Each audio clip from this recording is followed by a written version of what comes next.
रामदास कदम तिथं माझ्यावरती इथं राष्ट्रवादी आहे आणि सगळे चोर आहेत आणि म्हणजे राष्ट्रवादी या ठिकाणी चोर असल्याकडे ना ढसा ढसा ढसा रामदास कदम घडाला. रडताना पण लोकांनी सांगितलं एवढा कसा काय रडतो, 2 मिनिटं कसा काय हसतोय. नंतर कळालं की ह्या ठिकाणी हा बाम लावून रडतो.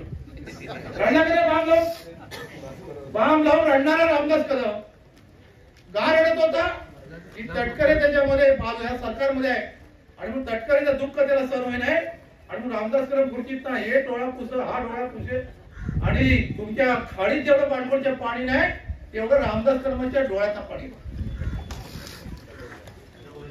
आणि डोळ्याचं पाणी काढणारे रामदास कदम आज प्रचार कोणाचा करताय? ज्या तटकरेच्या नावाने रडत होते तेच रामदास कदम आज तटकरेचा घड्याचा प्रचार करतात. तटकरेचा घड्याचा प्रचार सामना इकडे मी शिवसेना